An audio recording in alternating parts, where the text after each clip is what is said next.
Live from ABC7, this is Eyewitness News at 7 p.m. on LA56. Prosecutors will seek the death penalty against the man accused of opening fire at LAX, killing a TSA officer. A golf cart stolen from the Rose Bowl and driven on the freeway. Why the suspect says he did it. Long lines formed at DMV offices across Southern California and the state today. It was the first day undocumented immigrants could apply for a driver's license. Good evening, everyone. I'm Jory Rand in for David Ono. And I'm Colleen Sullivan. Welcome to Eyewitness News on LA56, LA's only live local newscast at 7 p.m. The man charged in a deadly shooting rampage at LAX will face the death penalty. The rampage left a TSA officer dead and 3 others wounded. As Eyewitness News reporter Alex Michelson tells us, federal prosecutors say the gunman targeted federal employees and terrorized airport workers and passengers. The Justice Department is seeking the death penalty against Paul Ciancia, who has pled not guilty to charges that in November 2013, he walked up to an LAX TSA checkpoint, pulled out a high-powered rifle, wounded 3 officers, and killed Gerardo Hernandez, the first TSA employee to ever die in the line of duty. I had an active shooting in Terminal 3. After law enforcement wounded Ciancia to stop the shooting, they found a note he left behind where Ciancia said that his rights had been violated by the TSA, that he was upset with Homeland Security, and wanted to kill TSA agents. Everybody stay together. In documents filed on Friday, the Justice Department says Ciancia terrorized numerous LAX passengers and employees. The government says it's seeking the death penalty because the murder was intentional and premeditated.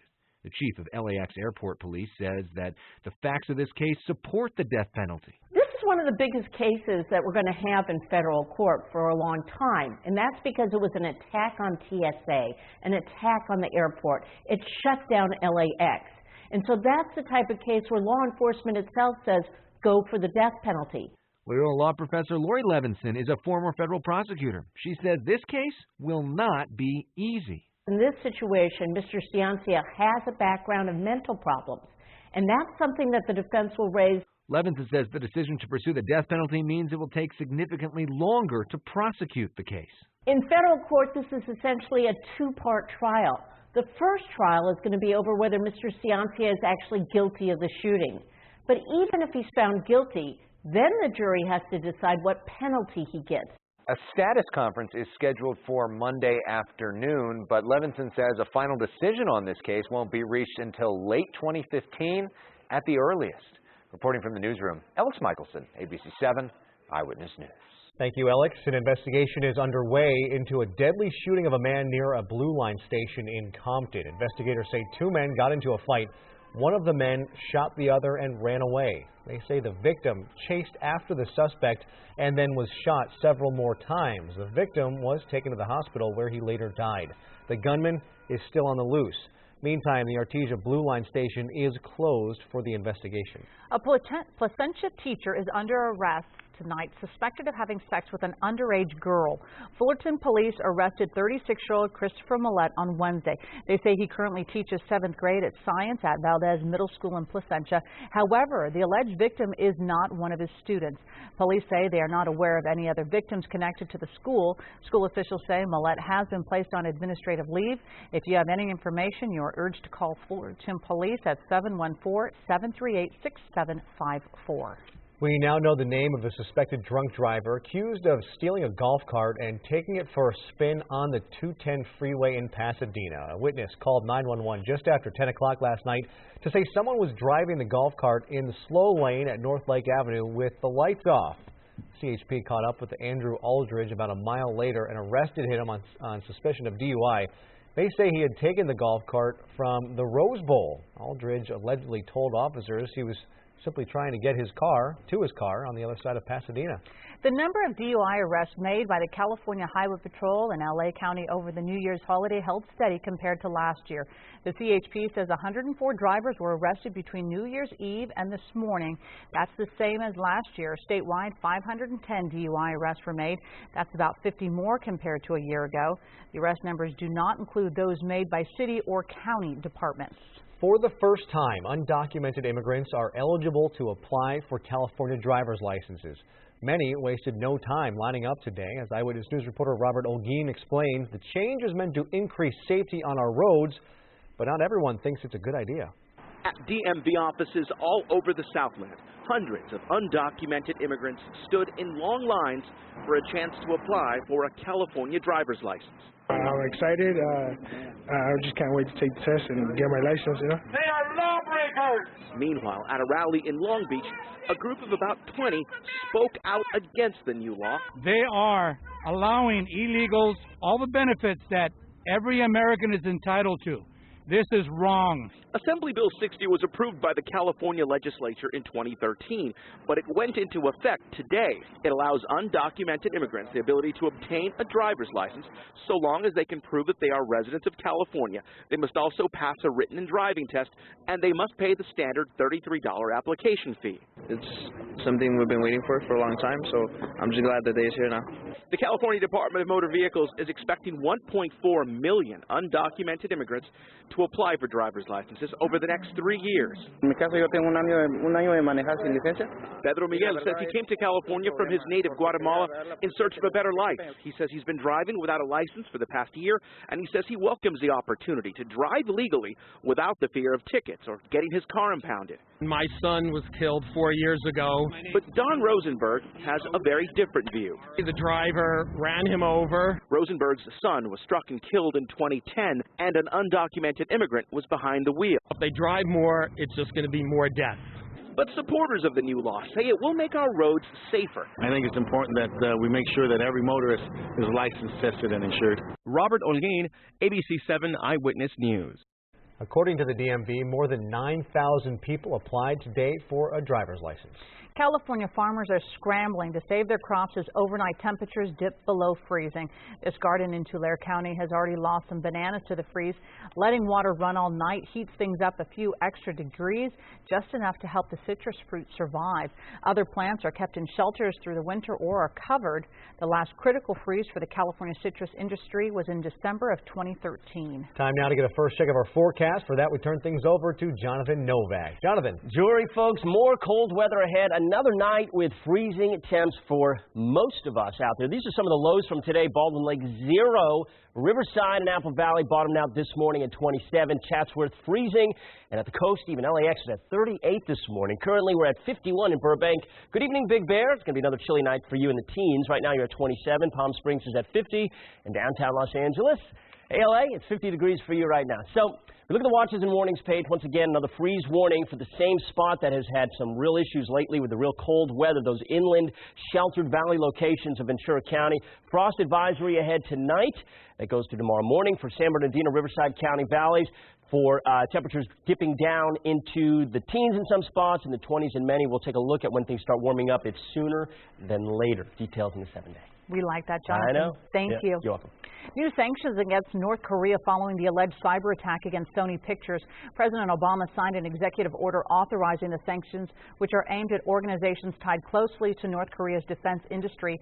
The FBI blames North Korea for the cyber attack, but North Korea has denied any involvement. The White House warns this is just the first part of the U.S. response to the Sony incident and that more individuals will be sanctioned in the future. North Korea is already under tough U.S. sanctions over its nuclear program. Now to the latest on the search for victims in the Air Asia crash. After days of battling monsoon rains, recovery crews had the most successful day on Friday. 21 bodies were recovered, many of them still belted into their seats. So far, 30 bodies have been recovered from the Java Sea. 4 have been identified and turned over to families. The Airbus A320 was carrying 162 passengers and crew when it crashed Sunday halfway to its flight to Singapore. Minutes before, the pilot was denied permission to climb over threatening clouds. The nation's flu epidemic is growing. According to the Centers for Disease Control, the flu is now widespread in 36 states. The vaccine this year is less effective than in years past, and at least 15 children have died. Reporter John Ehrlichman has more. From the sneezing to the coughing, flu season's in high gear, already declared an epidemic by the CDC. Earlier this week, the CDC reported there was high flu activity in 22 states. It starts in the southeast, the Midwest, and then it spreads out from there. We've just had the holiday vacation. People spread the flu as they travel around. With the flu vaccine less effective against this year's strain, flu-related hospitalizations are up. In Milwaukee, more than 220 hospitalizations, more than double the number at this time last year. I'm sick right now. No, I'm sick right now, so I've got the flu, I think. Beyond calling your doctor, there's a growing practice called telemedicine. Get on your computer or tablet, log into a virtual waiting room, then connect with a physician. When people can take their temperature at home, we can see that they're really okay, that they're not in any acute distress, and then we can treat them the same way that I would treat them if they came to me in person. Health officials say people in the highest risk groups for severe flu include those older than 65, children under 5, pregnant women, and people with medical conditions. Beyond flu shots, the advice from ABC's Dr. Richard Besser: don't wait too long to begin your treatments, since anti-flu medications only work if started in the first 2 days. John Ehrlichman, ABC News, Los Angeles. Some Americans insured under the Affordable Care Act may notice a big change this tax season, a smaller refund. The reason is because credits they received to offset their insurance premiums were too large. That's because people who enrolled in health plans had to estimate their income for 2014. Because some people did not know what they were going to be earning, they used their income levels from 2012. It was also up to enrollees to report major changes that would affect their income, like a new job or marriage. Coming up on Eyewitness News, why some of the most famous landmarks in Yosemite National Park, like Curry Village and the historic Ahwahnee Hotel, may be forced to change their names. Plus, he may be blind, but he still loves to play fetch. How Dylan, the dog, is able to find his ball even though he can't see it. And there were plenty of tailgaters yesterday, but 2 people had an extra reason to celebrate. We'll tell you why when we come back.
Caught on camera, you might call it instant karma. Take a look.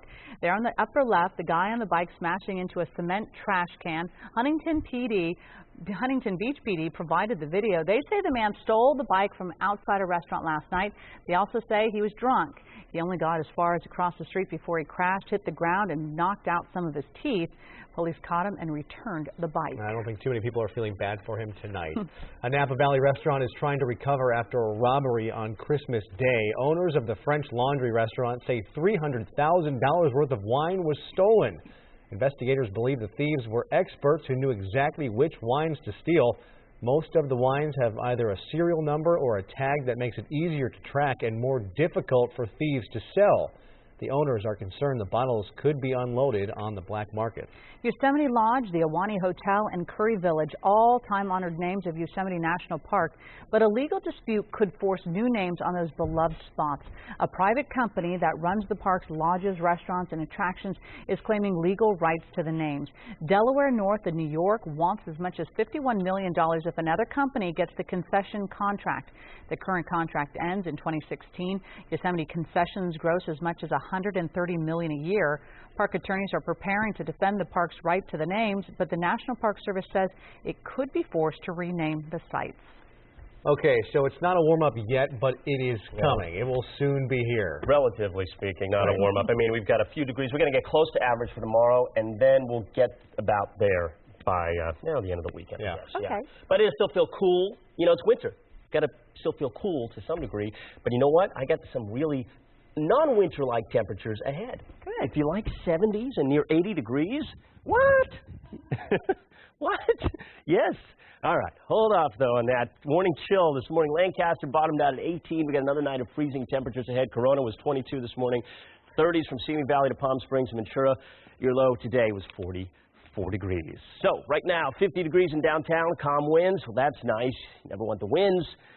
Really, period, when it's this cold and you have the wind chill factor, so thankfully we don't have that for the most part. Riverside's at 40 right now with light winds, and the temperatures around the area are as such. 36 Palmdale, 29 Wrightwood, 50 in Palm Springs, and lower 50s at the coast from Santa Monica to Long Beach. It is 53 right now. Good evening to you guys. Oxnard also at 53. Hey, let's head over to Ventura County where we've got a freeze warning for tonight for the inland valleys. The Ojai Valley, you're going to see temperatures dipping down below freezing again. And this different shade of blue here, darker blue, this is actually a frost advisory that goes through tomorrow morning as we head into the Riverside area, the IE, into the mountains. You head over to Palm Springs with temperatures dipping down, creating some frost to this evening. Now we go to the extended forecast. Temperatures are going to be basically moderating back to average going through Sunday on. So we got basically one more night of very, very cold weather. We have high pressure that's going to build in. As high pressure builds in, temperatures will start to rise by Sunday, and then into Monday, we're going to start seeing some 70s to near 80 by the middle of the forecast. Look at a future scan. See this big ridge right here, this big arc? That's high pressure building in. That is Sunday afternoon, Sunday evening, and then into Monday, it is basically centered right over us or just to the west of us, and that is going to be a warming high pressure, and that is going to mean, again, temperatures maybe hit some 80s in January, if you can believe that. What a way to get into January of 2015. 42 Anaheim overnight, 37 Northridge. You notice temperatures still cold, but not where we've been lately, so we're already moderating back up to average. 26 Palmdale, 20 Lancaster, 43 Redondo Beach for the morning low. 61 in Glendale for a high. Here you go. We're not at average, but we're close to it. 60 Los Angeles, 60 in the IE, and upper 50s. Redondo Beach, Dana Point, Huntington Beach, about 60 degrees. Not bad, not bad. We're getting there. LA, Metro and Orange County, here's your 7-day forecast. 60 tomorrow, nearing 70 by Sunday, and then look at this, guys. 75 Monday, 77 on Tuesday, 76 on Wednesday. Little bit of moisture moving in on Thursday, Friday. Next week, some clouds. Valleys, IE, you're into the 70s by Sunday. You have some near freezing temps tonight, but after that, you're into the 40s. The beaches are in the 70s by Monday, so you get about a day or two more here at the beaches for cool weather. 43 in the mountains after a low of 14 tomorrow. Into the 50s, near 60 by Tuesday. And the high desert, good stuff. You guys are in the 60s from Sunday on. So one more cold, cold day. Back to average after that. All right. Thank you, Jonathan. You're welcome. Some Oregon Ducks fans won more ways than one at the Rose Bowl parade in Pasadena, actually at the Rose Bowl. Lisa Del Fleury and Steve Tomey were planning to wed on the beach in Santa Cruz, but when the Ducks made it to the Rose Bowl, they quickly changed their plans and they got married at the stadium parking lot instead. We're not traditional. We love football. We love the Ducks. There's no better way we could have done it. I think I'll want a divorce if they lose, but otherwise I feel pretty good. Fortunately for the marriage, the Ducks won a blowout. The next hurdle for the newlyweds, the Ducks play for the national championship a week from Monday. Okay, so earlier this week we did a story on our top animal stories of the year. Yeah. I think we have an early favorite for 2015. Definitely. There are countless shelter animals hoping to be adopted into loving homes this year. But we found one that will no doubt warm your heart. Eyewitness News reporter Q McCrae introduces us to a blind shepherd and lab mix with a very special talent. You ready? You ready? Go. Name a dog that doesn't love to play fetch. Well, you can keep Dylan off the list. He can bring the ball back with the best of them. Good job, Dylan. but he has one up on the rest of his pals here at the West Valley Animal Shelter. If we're quiet, you'll see he's like running around looking for us.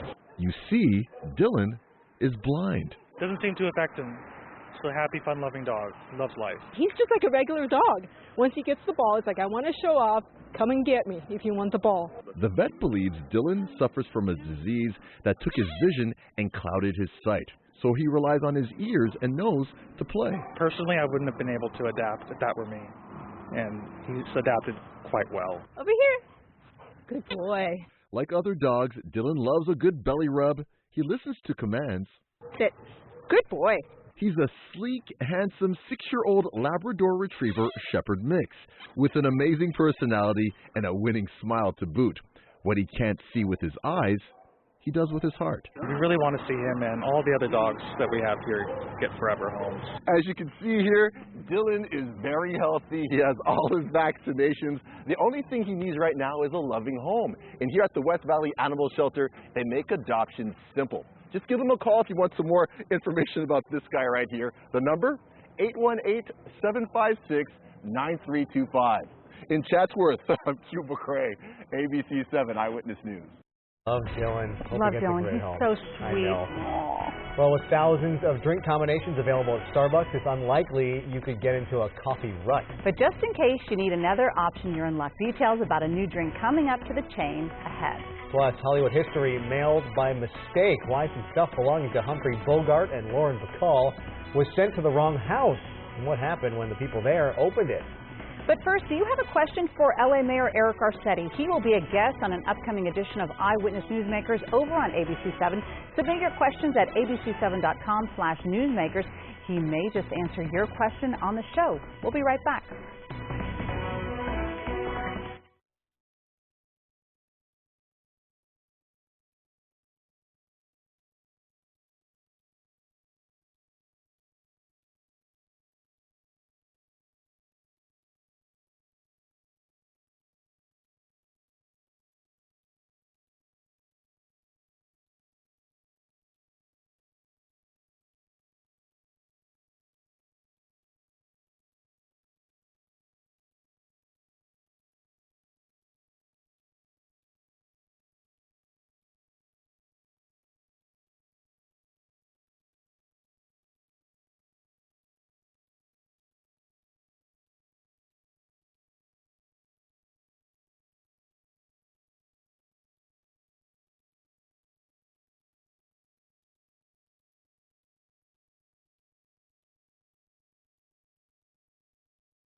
Uber passengers took a hit New Year's Eve, paying steep prices in some cities as much as 6 times the normal rate.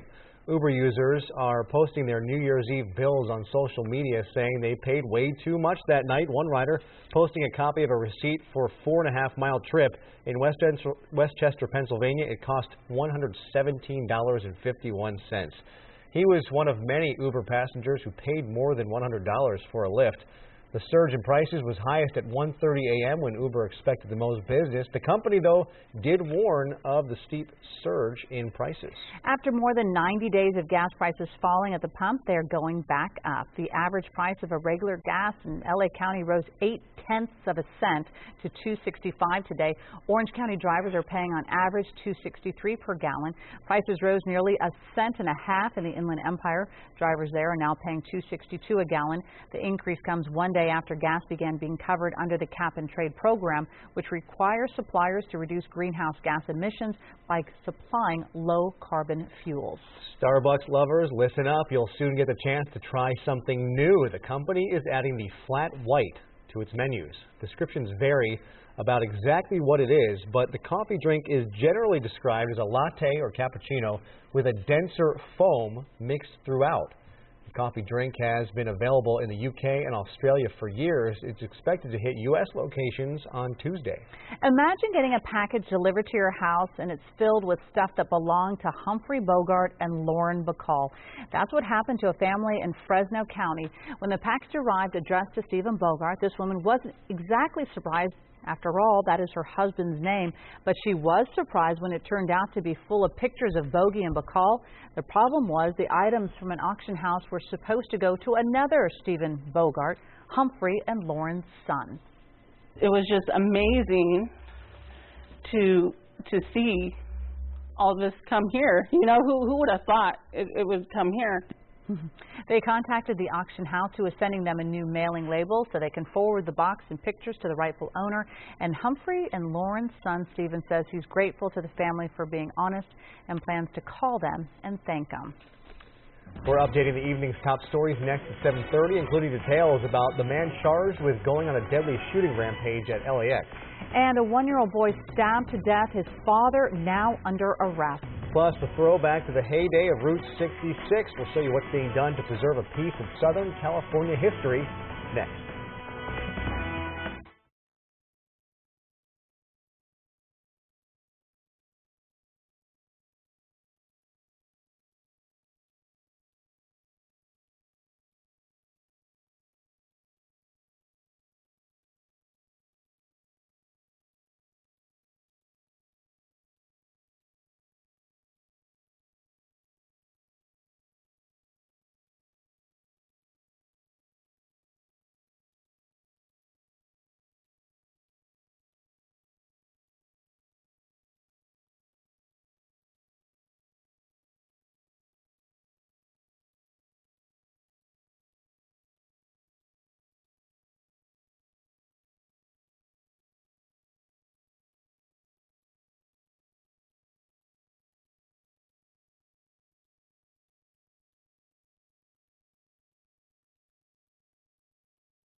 Live from ABC7, this is Eyewitness News at 7:30 p.m.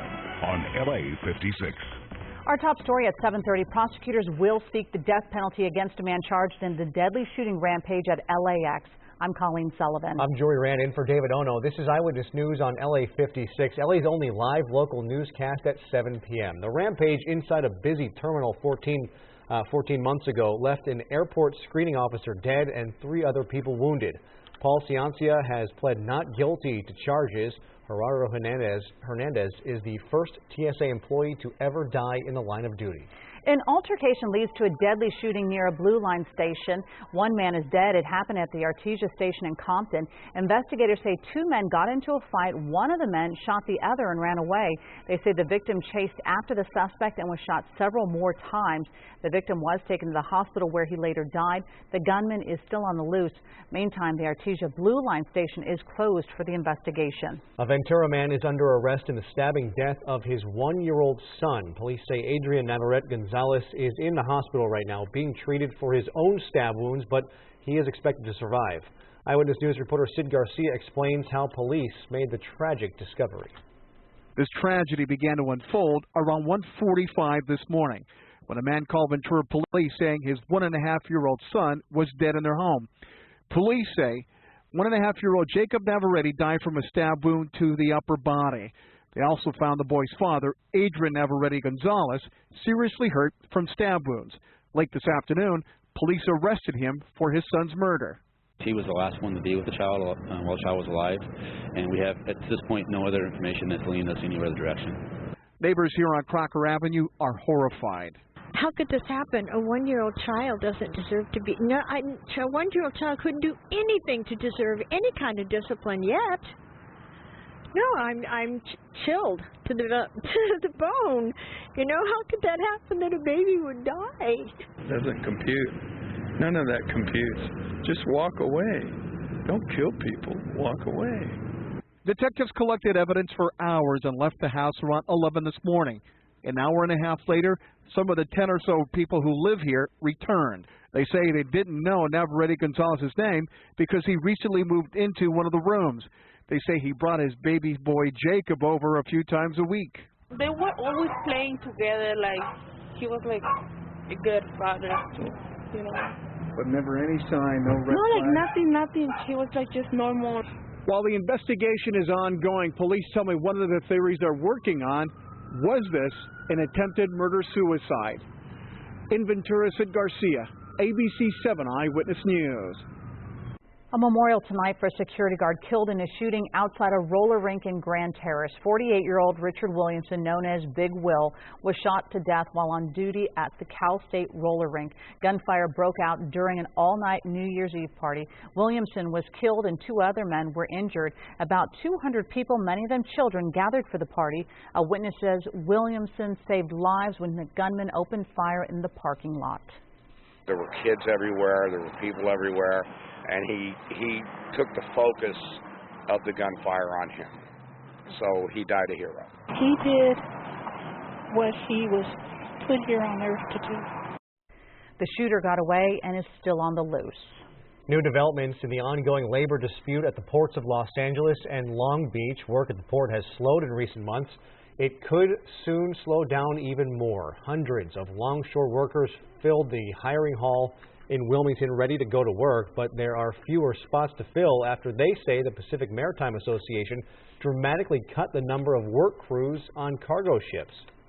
They've done this similarly in the Port of Tacoma and the Port of Oakland and San Francisco, and it's shown 100% that this is not a solution for congestion. It's a punitive measure aimed at the hardworking men and women of the ILWU. The 20,000 ILWU dock workers at 29 ports in LA, Long Beach, and all along the West Coast have been working without a contract since July. The Pacific Maritime Association says it's the union that's causing the congestion, claiming they are withholding key workers from their shifts. An old gas station along historic Route 66 is being brought back to its glory days. The building is being turned into a museum set to open this summer on its 100-year anniversary. But the restoration efforts are far from finished. Eyewitness News reporter Greg Lee has a detailed look at the historic landmark.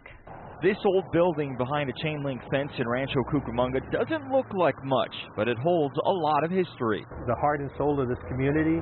Built in 1915, the Cucamonga service station and garage became a popular spot along historic Route 66.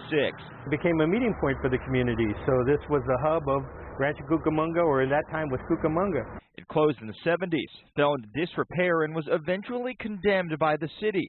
Anthony Gonzalez and the Route 66 Inland Empire California Association began pushing to save the building.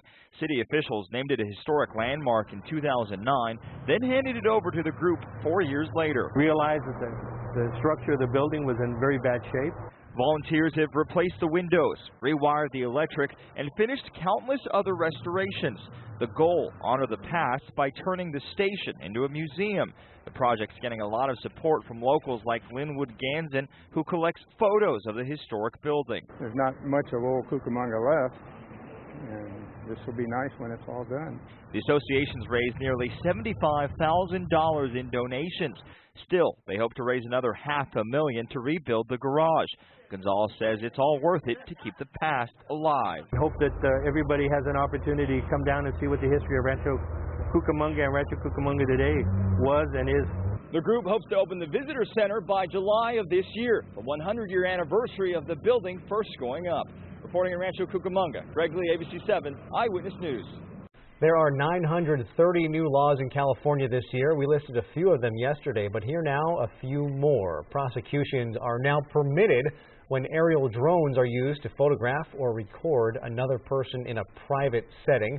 Large airports are now required to provide breast pumping stations behind security screening and separate from restrooms.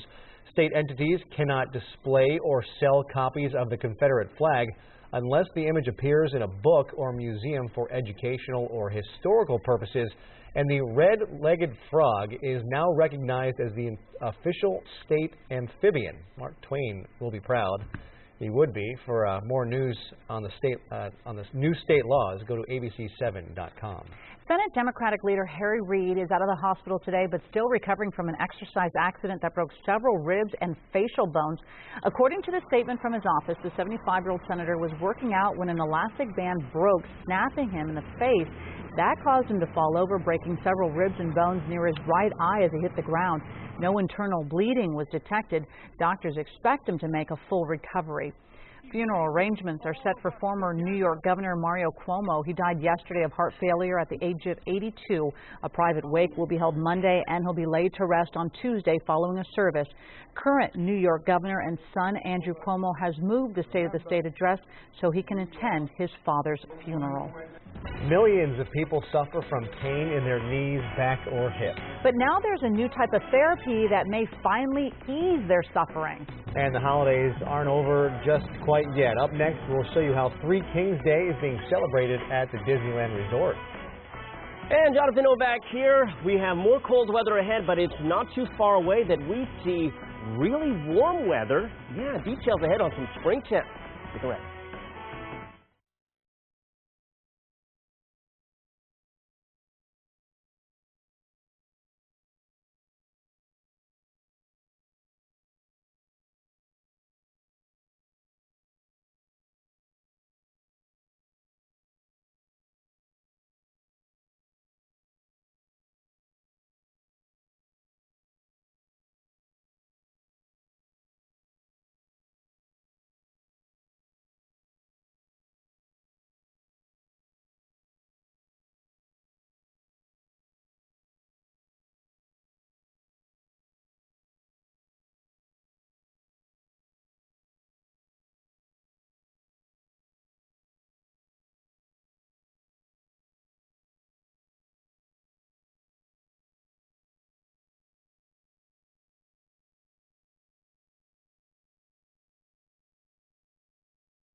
Seinfeld may have been a show about nothing, but for a psychiatry professor, it's a treasure trove of mental cases. Dr. Anthony Tobia at Robert Wood Johnson University Hospital has created Seinfeld, a database of teaching points from all the show's episodes. Students are assigned to watch 2 episodes a week and then gather to discuss the psychopathology shown on the show.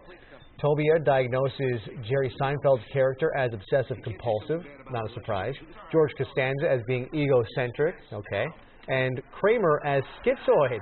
He also says Elaine is unable to forge meaningful relationships, and Newman is, quote, very sick.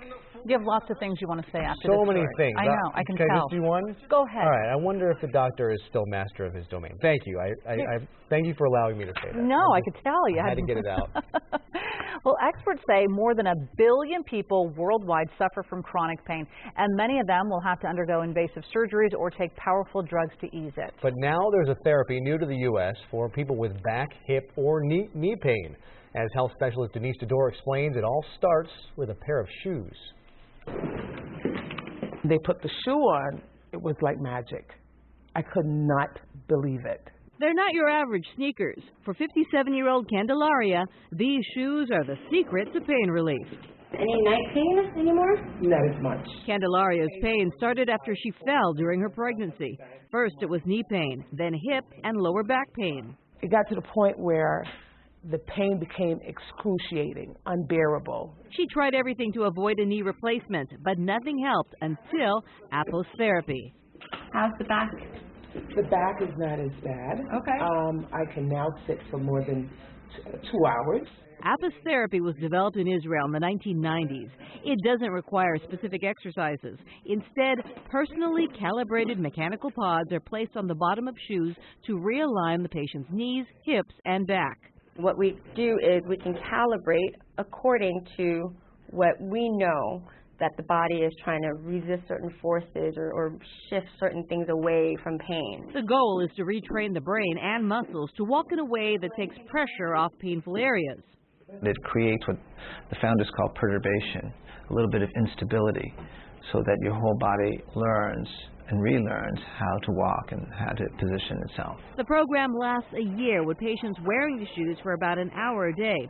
So far, no studies have been done in the U.S. to prove its effectiveness, but patients like Candelaria say they've seen the results.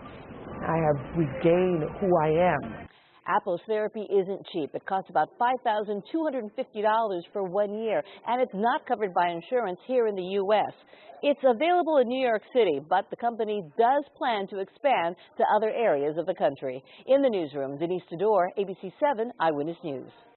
Still to come, another look at your weekend forecast. Is a warm-up headed our way? And it's enough to make your stomach growl. A popular Mexican-themed fast food restaurant making a comeback. That looks so good.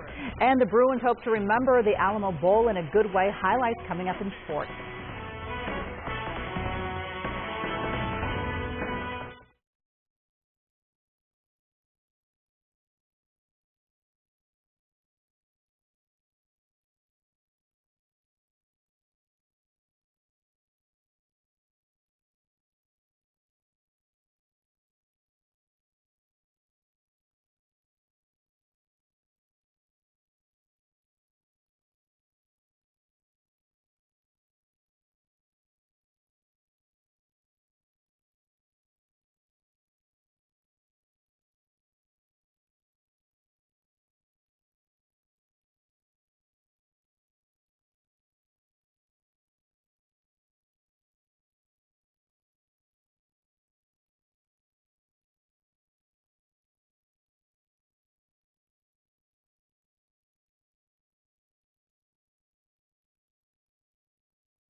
A daring rescue off the Vegas Strip. A man got stuck upside down on the Slotzilla zip line ride at the Fremont Street Experience.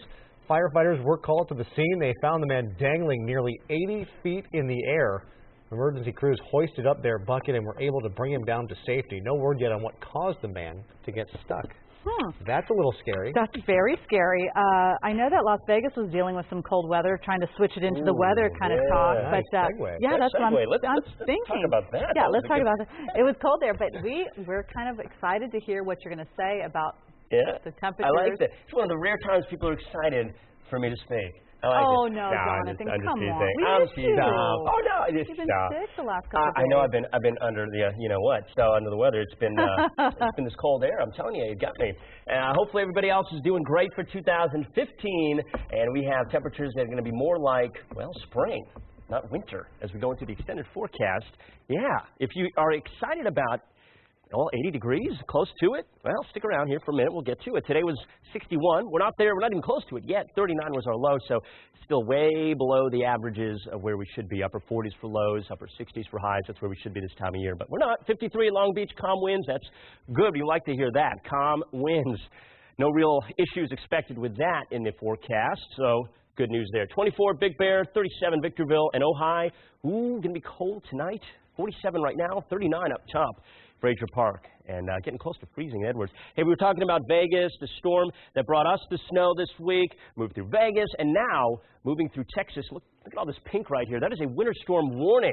If you can believe that, through the panhandle of Texas up north through Oklahoma, they got some issues to contend with as this low continues to spin eastward. Look at that right there, that real clear circulation around that low, counterclockwise, just dragging in that moisture and creating shower storms and winter weather for the higher elevations there. For us, it is high pressure that is building in, and that means warmer weather. See this arc right here? That's high pressure. And as we go into the next few days, it'll really establish itself, especially starting on Sunday and Monday on. It looks like temperatures getting above average, so we've got about one more day of really cold weather before things start warming back up closer to where they should be or above. And because of that, we have a frost advisory in effect for the San Bernardino, Riverside County valleys and the IE. Also up there in the Santa Clarita area in the valleys and the Ojai Valley, you have a freeze warning in the inland Ventura County area, so look for that. And then tomorrow afternoon only topping out around 60 degrees, so we have Saturday get through, and then Sunday, check it out.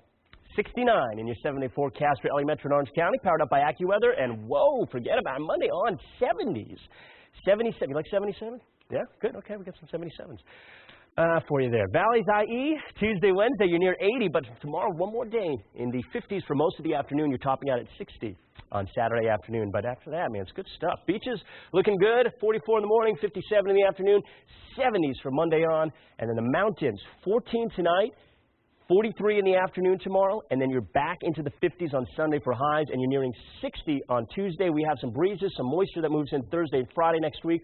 No snow, no rain, no real wind issues, which has been a problem lately. And then the high desert looks good, too, after a cold morning tomorrow. That's it for me. Dallas has more on ABC7. Okay, Jonathan, time to talk sports. UCLA started the season with hopes of playing for a national title, but it ends with just an Alamo Bowl appearance and a shot at a second consecutive 10-win season. 14th ranked Bruins taking on number 11 Kansas State, and UCLA got off to a hot start, up 10-0. Brett Hundley, most likely his final game for UCLA, off the read option, 28-yard touchdown. It's 17-0. K-State worried, but the Bruins defense shining as well in the first half. 5 sacks and forced 2 turnovers. Marcus Rios with the honors. Offense turned the miscues into 14 points. Hundley to Devin Lucien gives UCLA a 31-6 lead at the break. K-State came roaring back. They cut the lead to 6 in the fourth quarter, but Paul Perkins puts the game away, busts loose for the 64-yard touchdown run. Bruins with back-to-back 10-win seasons for the first time since 1999. They win it 40-35, and it's the Pac-12 versus the Big Ten in the first ever true national championship game. Oregon and Ohio State will go at it January 12th in Arlington, Texas. You can catch the game only on ESPN and the Watch ESPN app. How about this? Over 500 truckloads of dirt have covered the field at Angel Stadium as the Supercross season kicks off tomorrow night. 4-time reigning champion Ryan Villapoto is now retired, so a new champion will be crowned this year, and the field is wide open. These guys are ready to ride, sitting up on the podium answering questions. That's a different story. I don't know if it's that we don't want to be up here. It's just, you know, for the most part, we've done it a time or two, and I think the media always thinks, oh yeah, this guy's stiff, he's a bit of a robot, but your guys' questions ain't that amazing either, so. What do you expect from us? Ask us a good question, we'll give you a good answer. Touche. Tomorrow will be the first of 3 Supercross races at Angel Stadium this month, and that's sports. And if you've lived in Southern California long enough, you probably remember Noggles. The popular Mexican fast food chain disappeared in the 1980s, but it's on the verge of making a comeback. Eyewitness News reporter Dave Coons shows us the effort underway to bring it back. Everyone seems to have their favorites when it comes to Mexican-themed fast food. The popular choices tend to be Taco Bell and Del Taco. Welcome, everybody, to the Noggles event for today. Or you could be in a select group that's still occasionally enjoying the food of defunct chain Noggles. I think that a lot of people thought that they were the only ones, and then they started realizing online that there were thousands of other people like them, and there started to be this groundswell of support for reviving the brand. Noggles was initially family-owned, founded back in 1970. The chain flourished around Southern California until its parent company merged with Del Taco in 1988. Noggles locations soon disappeared. Hankering for their old favorite, enthusiasts recently started searching for old recipes, getting the word out, then operating one-day pop-up events. For the first one, they were worried about selling enough tickets. Social media to the rescue. Well, we sold out the 50 tickets and then had 660 people on the wait list. At this most recent pop-up, Noggles fans got to enjoy a limited menu of the burritos and bean cups they remember from back in the day. The long-term goal is to revive the brand with permanent locations, kind of like what some who had fond memories of the old Farrell's ice cream parlor did several years back. If it worked for those nostalgic enthusiasts of the food of their youth, a brick-and-mortar Noggles could have a chance. This was the Noggles I used to eat at back when I was in college. But like most locations, it became a Del Taco in the late 1980s. Now, Del Taco has its fans too, and they'll tell you they prefer the way their menu items taste. Well, it's the same thing for those nostalgic for Noggles. It didn't take much time at all for these Noggles aficionados to savor some old-school SoCal Mexican fast food and let the memories come back. It's fantastic. It reminds me of when I was a child. It tastes exactly the same. The beans and cheese are just like I remember the red sauce. Is very reminiscent of what I remember. So if you remember Noggles fondly, keep your eyes out both online and on street corners. You could soon be enjoying your old favorites once again. Dave Coons, ABC7 Eyewitness News. And more news straight ahead here at 7:30 and ahead tonight on Eyewitness News at 11 on ABC7. 'Tis the season for sneezing, a brutal flu epidemic ravaging the rest of the country. Now doctors fear it's headed here, the nasty outbreak about to go airborne. Plus how climate change could be changing the taste of your favorite wines. What you need to know before you buy. These stories and all the late breaking news on Southern California's #1 late newscast, Eyewitness News at 11 on ABC7.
A big celebration at Disney's California Adventure for Three Kings Day.